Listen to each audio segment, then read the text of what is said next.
सुरुमा सेलेक्सनमै हुँदैन किनभने जो वास्तविक कृषकहरूलाई छानेर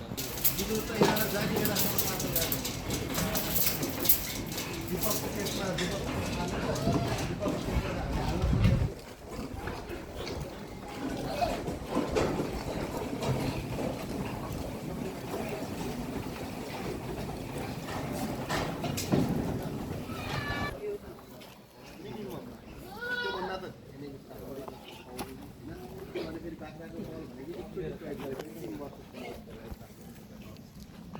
त्यो खालको हाम्रो प्लानिङ हो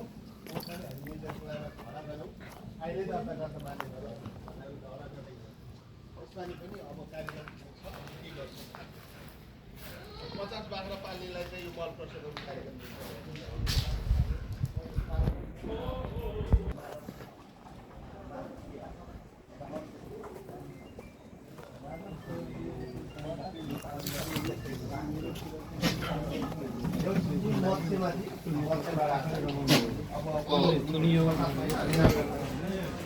पानी परे भित्र आउँछ उसलाई मन लाए आउँछ नत्र चाहिँ नेचरमै बस्छ पुरै सराउन्डिङ हानिदियो गाई त्यसरी बाजमा सुरु भइसक्यो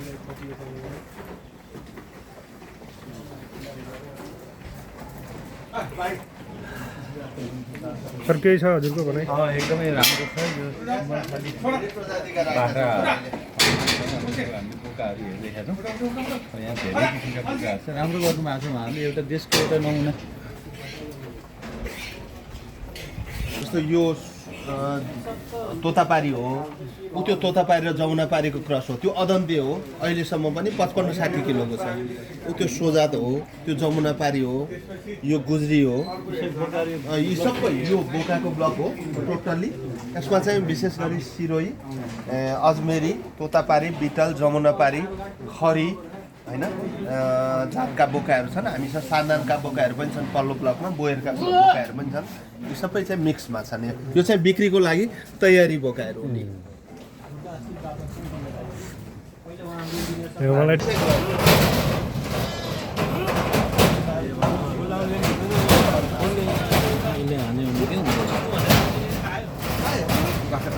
एउटा बोको किन्छु भनेर होइन 10 वटा लान्छु भने पायो यहाँ जे आएर घुम्न मात्र पनि आउन पायो सबै छ त्यो खालको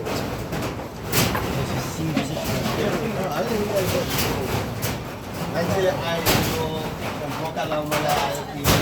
अनि त्यति बेला हामी आएछ तर यो फेरि हाम्रो चाहिँ हामी मिलेर बनाएको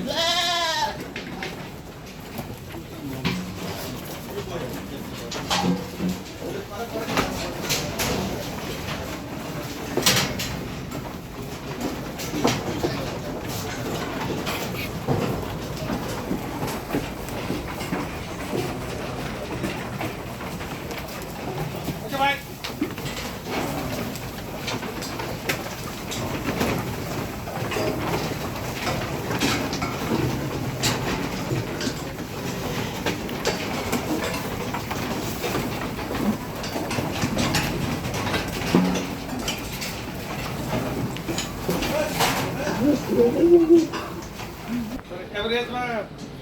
एउटा भन्दा त बढी नै कहिले चाहिँ हुँदैन सर प्रायः कहिले चाहिँ अब धेरै पनि हुन्छ सामान्यतया एउटा त्यो हिसाबले चाहिँ अब सुरु त हजुर